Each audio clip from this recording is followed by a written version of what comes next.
জাতীয়করণের দাবিতে নবম দিনের মতো অবস্থান কর্মসূচি পালন করছেন ইবতেদায়ী স্বতন্ত্র মাদ্রাসার শিক্ষকরা। সকাল থেকেই ঢাকা বিশ্ববিদ্যালয়ের চারুকলা অনুষদের সামনে অবস্থান কর্মসূচি শুরু করেন তারা। এই সময় শিক্ষকরা দাবি তোলেন, প্রাথমিক বিদ্যালয়ের নীতিমালা মেনে শিক্ষা কার্যক্রম চালানো হলেও তাদের কোনো ইবতেদায়ী মাদ্রাসা জাতীয়করণ করা হয়নি। দাবি মানা না হলে রাজপথ না ছাড়ার হুঁশিয়ারি দেন বক্তারা। অন্তর্বর্তীকালীন সরকারের উপদেষ্টা মোহাম্মদ মাহফুজ আলম বলেছেন, বাংলাদেশ বিরোধী আওয়ামী ফেসিবাদীদের আর নির্বাচনে অংশগ্রহণ করতে দেয়া হবে না। যদি আওয়ামী লীগ আবার ফেরত আসে তাহলে আবার ফেসিবাদ ফেরত আসবে।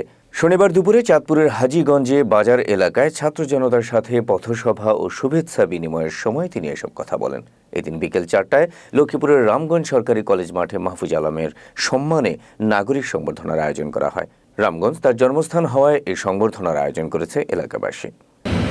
আমরা বলেছি, বিএনপি, জামাত নির্বিশেষে যত রাজনৈতিক দল আছে, ছাত্র সংগঠন আছে, ছাত্ররা আছে, শ্রমিক, নারী, আলেম ওলামা আছেন, সবাই যারা বাংলাদেশ বন্ধু তারাই বাংলাদেশে থাকবেন এবং এই বাংলাদেশে সুষ্ঠু নির্বাচন প্রক্রিয়ার মধ্য দিয়ে তারা পজিটিভ একটি কম্পিটিশনের ভিতর দিয়ে বাংলাদেশে শাসন প্রতিষ্ঠা করবেন।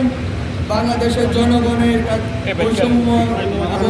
বৈষম্য বিরোধী এবং শাসন ব্যবস্থা কায়েম করবেন। বাংলাদেশপন্থী তাদের মধ্যকার নির্বাচন হবে। বাংলাদেশ বিরোধী আওয়ামী লীগ ফ্যাসিবাদীদের কোনোভাবেই নির্বাচনে অংশগ্রহণ করতে দেওয়া হবে।